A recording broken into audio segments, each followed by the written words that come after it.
করছিস, সর এখান থেকে। বলছি ব্রত করতে হবে।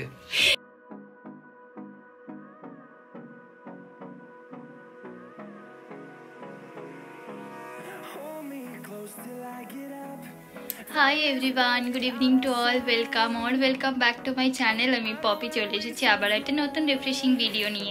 আজ হচ্ছে বৃহস্পতিবার, 14th অফ নভেম্বর অ্যাকচুয়ালি। তো এখন মোটামুটি বাজছে 9:30 মতো। আমরা একটু বেরোবো, একটা স্পেশাল কারণে আর কি আমরা এখন বেরোচ্ছি। তো কোথায় যাচ্ছি, কি করছি তোমাদের সাথে অবশ্যই শেয়ার করতে থাকছি, দেখতে থাকো। আমরা এখন বেরিয়ে পড়েছি হচ্ছে কার্তিক ঠাকুর কেনার জন্য। টাইটেল আর থাম্বনেল দেখে তোমরা নিশ্চয়ই বুঝতেই পেরেছো আজকের ব্লগটা পুরোপুরি কার্তিক পুজোর ওপর বেস করেই হতে চলেছে। তো আমরা এখন বেরিয়ে গেছি হচ্ছে ঠাকুর কেনার জন্য। আমরা এখানটায় চলে এসেছি ঠাকুর পুকুরে আর বেহালার দিকে ঠাকুরগুলো দেখে নেব। আর এখানে কিন্তু মা লক্ষ্মীর মূর্তিটাও কি সুন্দর লাগছিল। আর এখানেই দেখো কার্তিক ঠাকুর বর সেজে বসে আছে। তো যাই হোক, ঠাকুর পুকুর আর বেহালাতে না ঠাকুরগুলো আমাদের খুব একটা বেশি পছন্দ হলো না, তাই এখন আমরা সোজা চলে যাচ্ছি হচ্ছে কালীঘাটে। মানে কালীঘাট মন্দিরের একদম উল্টো দিকে যেখানটায় ঠাকুর তৈরি হয় আর কি, সেখানটায়। তো চলো আমরা কয়েকটা ঠাকুর দেখে নিই, তার মধ্যে থেকে পছন্দ করে একটা ঠাকুর আমরা নিয়ে নেব। এই দেখো এখানে সমস্ত ঠাকুরগুলোকে রেডি করা হচ্ছে এখনো, যেহেতু হাতে একদিন সময় আছে না। আর এখানে বিশাল বড় বড় ঠাকুর রাখা ছিল আর কি, প্রায় এক মানুষের সমান। আর আমরা এই ঠাকুরটা নিয়ে নিয়েছি। চলো বাড়ি গিয়ে তোমাদের সাথে একেবারে পুজোর সময় শেয়ার করছি কী ঠাকুর বা কোন ঠাকুরটা আমরা নিলাম। তো এটা হচ্ছে স্ট্রেট কাট আমাদের পুজোর দিনের ভিডিও। এখানে সবার ফার্স্টে আমি দ্বার ঘটগুলো রেডি করে নিচ্ছিলাম, যেটা গেটের সামনে আর কি দুটো কলা গাছ, ডাব এইসব দিয়ে দ্বার ঘটগুলোকে আর কি রেডি করে নিচ্ছিলাম। আগে দ্বার ঘটটা প্রিপেয়ার করে দ্বার ঘটটা বসিয়ে তারপর যাব হচ্ছে পুজোর জায়গায়। তো আজকে অ্যাকচুয়ালি সমস্ত রকম ক্লিপগুলো নেওয়া তো আমার পক্ষে পসিবল হয়নি, যেহেতু একটু কাজের প্রেশার রয়েছে। আর একা হাতে কাজ করে ভিডিও ক্লিপ সমস্ত নেওয়াও পসিবল নয়। তো যেটুকুনি যা পারছি আমি তোমাদের সাথে অবশ্যই শেয়ার করছি, টুকটাক তুলে ধরার চেষ্টা করছি আমি কার্তিক পুজোর দিনটা কীভাবে কাটিয়েছি। আর ভিডিওর প্রথমেই না আমি তোমাদের কাছে সরি চেয়ে নিচ্ছি, কারণ যেই দিন আমি এডিটটা করছি বা যেদিন আমি ভয়েস ওভারটা দিচ্ছি না, এই মুহূর্তে আমার গলার অবস্থাটা খুব একটা ভালো নয়। তো সেই জন্য একটু তোমাদের প্রবলেম হতে পারে আমার ভয়েসটা শুনতে। সো তোমরা প্লিজ একটু অ্যাডজাস্ট করে নিও। তো দেখো এখানটায় আমি বাইরেটায় আর কি যেই মাটিটার ওপরে ঘরটা রাখবো সেটাকে রেডি করে নিচ্ছিলাম। এইগুলো করে আমি চলে এসেছি হচ্ছে পুজোর জায়গাটায়। আমি প্রথম থেকেই ভেবে রেখেছিলাম একটু সামনেটায় আলপনা করে সাজিয়ে তার ওপর ঘরটা, যেখানে ঘট স্থাপনা করা হবে বা বাদবাকি প্রসাদগুলো যেখানটায় ভোগের প্রসাদ বা বাদবাকি প্রসাদগুলো যেখানে সাজাবো সেই জায়গাটা একটু ছোট্ট করে আলপনা দিয়ে নেব। যদিও আমি খুব একটা ভালো আলপনা আঁকতে পারি না, বাট যেটুকুনি যা পারি আমি টুকটাক করে একটু চেষ্টা করেছি ঠাকুরের সামনেটা সুন্দর করে সাজানোর। আর এই হচ্ছে আমাদের কার্তিক ঠাকুর। এনাকেই আমরা সেই দিন নিয়ে এসেছিলাম, মানে দুদিন আগে এনাকেই নিয়ে আসা হয়েছিল। আমার ভীষণই মিষ্টি লেগেছিল, তাই ওনাকেই নিয়ে আসা হলো। এবারে সোজা যাব হচ্ছে রান্নার ঘরে। এখানটায় তো মোটামুটি গুছিয়েই নিয়েছি, আর কিছু কিছু ইচ্ছা আছে ঠাকুরের জন্য, ভোগের জন্য কিছু কিছু জিনিস বানাবো। আর সবার প্রথমে রান্নাঘরে যাওয়ার আগে আমি না এখানে ভাবলাম যে শ্রীঘটগুলো প্লাস যেই ঘরটা স্থাপনা করা হবে সেইগুলো একটু সাজিয়ে দিয়ে যায়। শ্রীঘটগুলোকে কিউট লাগছে না দেখতে, ছোট্ট ছোট্ট। আর এই ঘরটাও আমি ভালো করে রেডি করে নিলাম, কারণ আমার ভোগ বানাতে বানাতে তো একটু সময় লেগে যাবে, ঠাকুরমশাই হয়তো ততক্ষণে চলে আসবেন। তো আমি চাইছিলাম এই দিকটা গুছিয়ে তারপরে আমি রান্নার দিকটায় যাব, তাহলে আমি আস্তে আস্তে করে সমস্তটা কমপ্লিট করে নেবো। ততক্ষণে যদি ঠাকুরমশাই চলেও আসে, আমার ভোগের কিছু পেন্ডিংও থাকে, সেটা আমি আস্তে আস্তে কমপ্লিট করে নিতে পারবো। তো যেরকম ভাবা সেরকমই কাজ। আমি ঠাকুর ঘরে মোটামুটি জিনিসপত্রগুলো গুছিয়ে চলে এসেছি এখন সোজা রান্নাঘরে। আজকের মেনুতে বা আজকে ঠাকুরের জন্য ভোগের জন্য আমি কি কি আইটেম রাখতে চাইছি সেটা আমি ভেবেছি হচ্ছে আজকে বানাবো লুচি, সুজি, একটু পায়েস করার ইচ্ছে রয়েছে। আর তার সাথে সাথে আমার ইচ্ছা আছে যদি পসিবল হয় একটু পোলাও করবো, আর তার সাথে সাথে একটু আলুর দম। আর হ্যাঁ, আমি চাটনি পাঁপড়ও করার চেষ্টা করব, দেখি কতটা কি করতে পারি, কারণ টাইম ভীষণই কম রয়েছে হাতে। আর যেহেতু আমি পোলাওটা বানাতে যাচ্ছি, তো সেই জন্য ভাবলাম যেহেতু পোলাওটা তো ভেজ মানে পোলাওয়ের সাথে যেহেতু ভেজ আলুর দম দেওয়া হবে, তাই জন্য পোলাওটাতে আমি একটু পনির অ্যাড করে দিচ্ছি। আর এখানটায় দেখো একা হাতে কাজ করতে গিয়ে তাড়াহুড়ো করে না আমি পনিরটা ফ্রাই করার জন্য তেলটা বসিয়ে আমি চলে গেছিলাম অন্যদিকে, আর এই দিকটায় কড়াইটাকে পুরো পুড়িয়ে ফেলেছি। তো যাই হোক, তেলটা পাল্টে আমি রেডি করে নিলাম। ঠিক আছে, চল তাহলে একটু তো অ্যাডজাস্ট করে নেওয়াই যেতে পারে। তো এখানটায় দেখো একে একে সমস্ত আমি কমপ্লিট করে নিয়েছি। আর এইদিকে ঠাকুরমশাইও চলে এসেছেন। আমি ফাইনালি লুচিটাও দিয়ে দিলাম ঠাকুরের সামনে ভোগের জন্য। আর এবারে ঠাকুরমশাই পুজো করতে শুরু করে দিয়েছেন এইদিকে।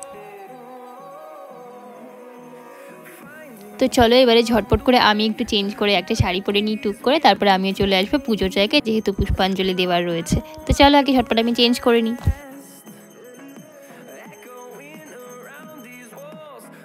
এই যে আমি শাড়ি পরে চলে এসেছি, আর ততক্ষণে উনি পঞ্চপ্রদীপের তাপও সবাইকে দিয়ে দিতে বললেন আর কি। তো সেই জন্য আমি পঞ্চপ্রদীপটা নিয়ে সবাইকে পঞ্চপ্রদীপের তাপটা দিয়ে দিচ্ছিলাম। আর তারপর আমার হচ্ছে এই ছোট্ট একটা আয়োজন, আমি তোমাদের সাথে পরে ডিটেলসে শেয়ার করছি আমি কী কী করেছি, আয়োজন বা কীভাবে করেছি। এখানটায় দেখো সারাদিন উপোস করে আমার তো হাল ভীষণই খারাপ। যাই হোক, এখানটায় আমরা পুজোতে বসে ছিলাম আর কি, আর ঠাকুরমশাই পুষ্পাঞ্জলির মানে দিচ্ছিলেন আমাদের, আমরাও পুষ্পাঞ্জলি দিয়ে নিলাম।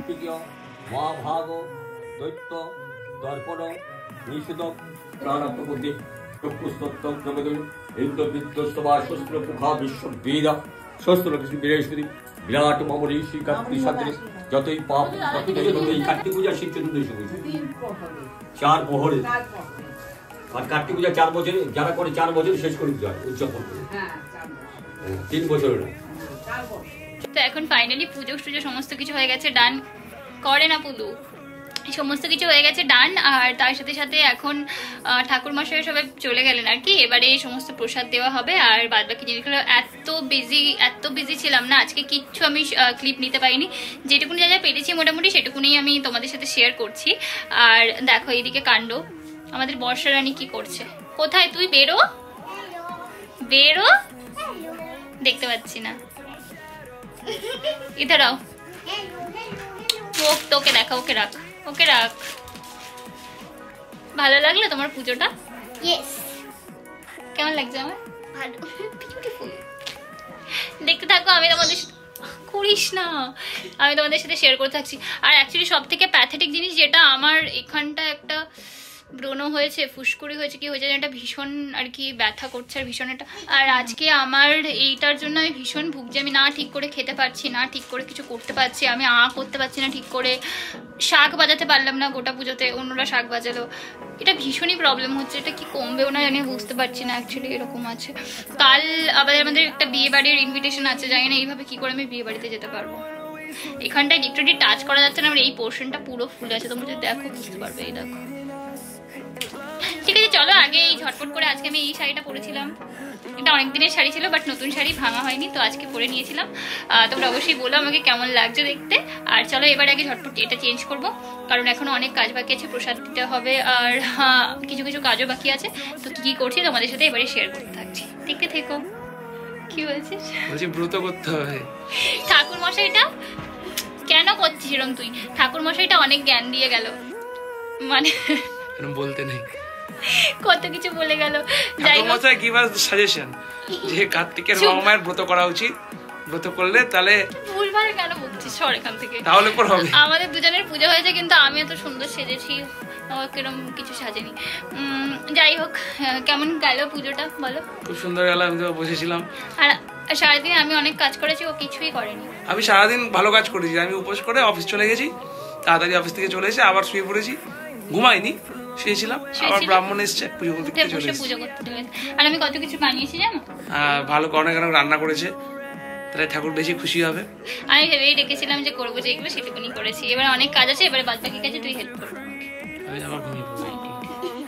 আমার যা যা ইচ্ছে ছিল মোটামুটি বানিয়ে দেওয়ার জন্য, ভোগের জন্য, সেইগুলোই আর কি করেছি আমি, মানে করতে পেরেছি, এটাই আমার নিজেকে খুব ভালো লাগছে।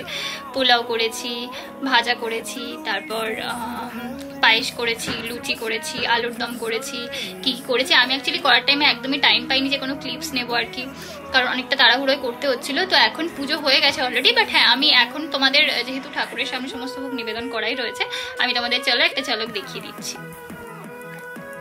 এই যে এখানে আমি বানিয়েছিলাম লুচি, সুজি, পায়েস, লুচি, তার সাথে ঠাকুরকে দেওয়া হয়েছিল মালপোয়া, আমি একটা থালাও ঠাকুরের জন্য সাজিয়ে দিয়েছিলাম, আলুর দম এবং মিষ্টি, বিভিন্ন শুকনো যেগুলো প্রসাদ হয়, নাড়ু আর কি, নাড়ু, খই, এইসব তো দেওয়াই হয়েছিল। আর সবার জন্য প্রসাদের জন্য করা হয়েছিল হচ্ছে খিচুড়ি। তো চলো আগে ঝটপট করে এখন একটু বাইরে যাই, গিয়ে সবার জন্য প্রসাদটা বেরিয়ে দিই, কারণ সবাইকে প্রসাদও দিতে হবে। আর তোমরা কিন্তু অবশ্যই কমেন্ট করে জানিও আমার এই ছোট্ট ভিডিওটা তোমাদের কেমন লাগলো, যেটুকুনি পেরেছি চেষ্টা করেছি তোমাদের সাথে তুলে ধরার জন্য। যদি ভালো লেগে থাকে প্লিজ ভিডিওটা লাইক করে দিও, আর হ্যাঁ তোমাদের ফ্রেন্ডস অ্যান্ড ফ্যামিলির সাথেও শেয়ার করতে ভুলো না। Thank you so much for watching. দেখা হবে আবার ওপর একটা নতুন রিফ্রেশিং ভিডিও নিয়ে। টিল দেন সুস্থ থেকো, ভালো থেকো, আর সবাইকে ভালো রেখো। আর হ্যাঁ যারা চ্যানেল নতুন রয়েছে প্লিজ চ্যানেলটা সাবস্ক্রাইব করতে ভুলো না। Thank you so much for watching. আর যারা ফেসবুক থেকে দেখছো প্লিজ পেজটাকে ফলো করে দিও। আর হ্যাঁ, যাওয়ার আগে আমাদের কার্তিকের জন্য অনেক অনেক ভালোবাসা রেখে যেও। আবারও দেখা হবে কোনো একটা নতুন রিফ্রেশিং ভিডিও নিয়ে। টিল দেন খুব মজায় থেকো আর সবাইকে ভালো রেখো। বাই।